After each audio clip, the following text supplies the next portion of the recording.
और आज ऑपरेशन सिंदूर को लेकर यह गंभीर प्रेस कॉन्फ्रेंस है।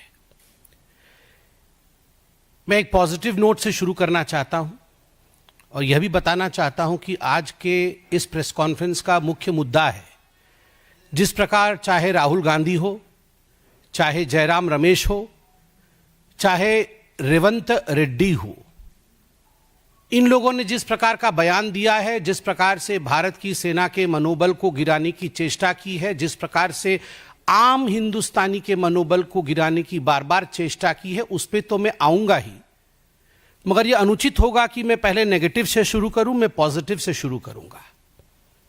एक सकारात्मक बात यह है कि आज हम सुबह जब अखबार हमने खोला तो यूएस के एक बहुत बड़े मिलिट्री एक्सपर्ट हैं जिनका नाम जॉन स्पेंसर है।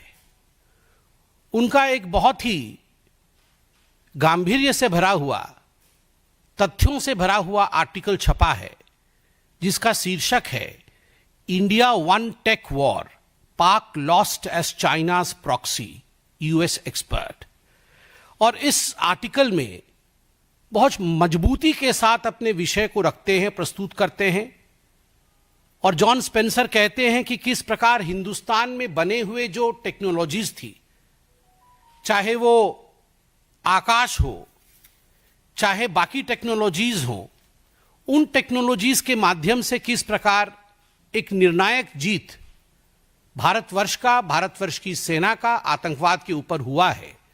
और वहीं चाइना के प्रॉक्सी वेपन्स को पाकिस्तान ने यूज किया और वो धराशायी हुई है। बड़ा डिटेल्ड आर्टिकल है, मुझे लगता है सभी को पढ़ना चाहिए और सभी को इस विषय पर गर्व करना चाहिए। जॉन स्पेंसर का यह अकेला आर्टिकल नहीं है। पूरे विश्व में, हर देश में आज भारत को लेकर एक पॉजिटिव सोच है। एक न्यू नॉर्मल जो भारत ने स्थापित किया है, जिसके विषय में प्रधानमंत्री माननीय श्री नरेंद्र मोदी जी ने हम सबको अवगत कराया देश के नाम अपने संदेश में। यह न्यू नॉर्मल एक बहुत बड़ी बात है। आज हिंदुस्तान इसे सलाम भी कर रहा है, तिरंगा यात्रा भी निकल रहा है, देश की आर्मी को हर कोई सल्यूट भी कर रहा है। वैसे में मुझे दुख होता है कि कुछ ऐसी पॉलिटिकल पार्टी हैं, खास करके कांग्रेस, जिन्होंने आरंभ में तो कहा कि हम देश के साथ खड़े हैं, हम सरकार के साथ खड़े हैं, मगर कदाचित एक दिन भी ये सरकार के साथ और हिंदुस्तान के साथ, भारत के साथ खड़े नहीं थे। प्रथम दिन से ही, डे वन से राहुल गांधी, जयराम रमेश और तमाम उनके लोग, रॉबर्ट वाड्रा से शुरू करके तमाम कांग्रेस पार्टी के नेतृत्व ने भारत के सेना, भारत के शौर्य पर सवाल उठाया है। और यह सबूत गैंग खुश नहीं है। भारत ने जो किया है उस पर यह सबूत गैंग खुश नहीं है। कल तो मुझे बड़ा दुख लगा और आश्चर्य भी लगा। आप सोच के देखिए, जयराम रमेश जो कि दाहिने हाथ है गांधी परिवार के, उनका बयान आता है और उनके बयान में कहा जाता है कि यहां आतंकवादी घूम रहे हैं और वहां जो है सांसद घूम रहे हैं। एक ही सांस में आपने आतंकवादियों को सांसदों के साथ समान कर दिया। अरे आप ये तो सोचिए कि जो सांसद घूम रहे हैं, जो सांसद बाहर डेलीगेशन में गए हैं, वो घूमने नहीं गए, वो भारत के पक्ष को मजबूती से विश्व के दरबार में रखने गए हैं। और उसमें आपके भी सांसद हैं, नाम हर कोई जानता है, आपके भी सांसद हैं जो अच्छे तरीके से देश के विषय को विश्व के पटल पे रख रहे हैं। और राहुल गांधी और उनके लोग कह रहे हैं कि आतंकवादी घूम रहे हैं और सांसद घूम रहे हैं। वो दिन भी था जब आतंकवादियों को पीएमओ बुलाया जाता था। तत्कालीन प्रधानमंत्री सोनिया जी के कहने पर आतंकवादियों को अपने घर, अपने निवास और अपने ऑफिस पे बुलाते थे। उनका सत्कार होता था, उन्हें तोहफा दिया जाता था। वह दिन भी हमें याद करना चाहिए जब सोनिया जी रोती थी आतंकवादियों के मृत शरीर को देख, मृत देह को देखकर वो रोती थी। उनको कंट्रोल नहीं होता था कि क्यों ये आतंकवादी बाटला हाउस एनकाउंटर में मारा गया। वह दिन भी थे जब 26/11 के बाद राहुल गांधी पार्टी करते थे, बड़ी बड़ी पार्टियां मनाते थे। वो लोग आज कह रहे हैं कि आतंकवादी घूम रहे हैं और सांसद घूम रहे हैं। और मुझे तो दुख होता है कि राहुल गांधी, रेवंत रेड्डी और रमेश जी सभी पूछ रहे हैं बताओ कितने जहाज गिर गए हिंदुस्तान के। ये डे वन से पूछ रहे हैं बताओ कितने जहाज गिर गए हिंदुस्तान के। ये कोई सवाल है?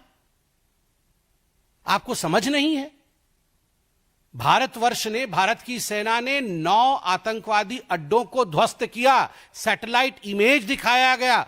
बकायदा डीजीएमओ ने जब प्रेस कॉन्फ्रेंस किया तो तथ्य रखे गए, इमेजेस दिखाए गए। देन एंड नाउ, पहले कैसे था ये मरकज, अब क्या हुआ है, ये सारी तस्वीरें दिखाई गई। जब 11 एयरबेस ध्वस्त किए गए पाकिस्तान के, तो तमाम एयर बेसेस की एक एक तस्वीर, कहां पर क्या, कहां डोम गिरा, कहां पर उनके हवाई जहाज उड़ गए, कहां पर रीफ्यूएलिंग सेंटर उनका ध्वस्त हुआ, कहां उनकी हवाई पट्टी ध्वस्त हुई, वो सारी तस्वीरें आपके सामने रखा गया बकायदा एक सबूत के रूप में। अगर जहाज गिरता है तो उसका रैकेज होता है, मलबा होता है। अगर जहाज गिरती है तो उसका सैटेलाइट इमेज होता है। अगर जहाज गिरता है तो अंतर्राष्ट्रीय जगत में हलचल होती है और अंतर्राष्ट्रीय जगत के एक्सपर्ट्स भी इस पर कमेंट करते हैं, टिप्पणी करते हैं, सबूत प्रस्तुत करते हैं। मगर ऐसा नहीं हुआ। उल्टा मैं तो पीएम शहबाज शरीफ, पाकिस्तान के पीएम हैं, उन्होंने क्या कहा है मैं पढ़ देता हूं। वो कहते हैं, कोट, हमने 9 और 10 मई की रात को भारतीय सेना को जवाब देने के लिए हमला करने का फैसला लिया, लेकिन उससे पहले कि भारत के ब्रह्मोस मिसाइलों से पाकिस्तान सैन्य ठिकानों पर हमला कर दिया। हमने 9-10 मई की रात को भारतीय सेना के जवाब के लिए हमला करने का फैसला लिया था, लेकिन उससे पहले ही भारत के ब्रह्मोस मिसाइलों ने पाकिस्तान के सैन्य ठिकानों पर हमला कर दिया। इससे पहले नूर खान एयरबेस के विषय में भी पीएम शहबाज शरीफ ने कहा था कि उसे भी ध्वस्त कर दिया गया था। अरे राहुल गांधी, आप हमसे क्या रिपोर्ट कार्ड मांग रहे हैं, हमसे क्या सबूत मांग रहे हैं? आपके यार, आपके दिलदार, आपको चाहने वाले और आप उनको चाहने वाले, आपके शहबाज शरीफ खुद आपसे बोल रहे हैं। ये शहबाज शरीफ और राहुल गांधी फोन पे बात नहीं करते हैं क्या? करते तो होंगे ही। तो शहबाज जी से राहुल जी को बता दीजिए फोन करके कि ये आपका ही बयान है। राहुल पूछो, और देखिए ये सिंक्रोनाइज्ड है, ये कोई कोइंसिडेंस नहीं है।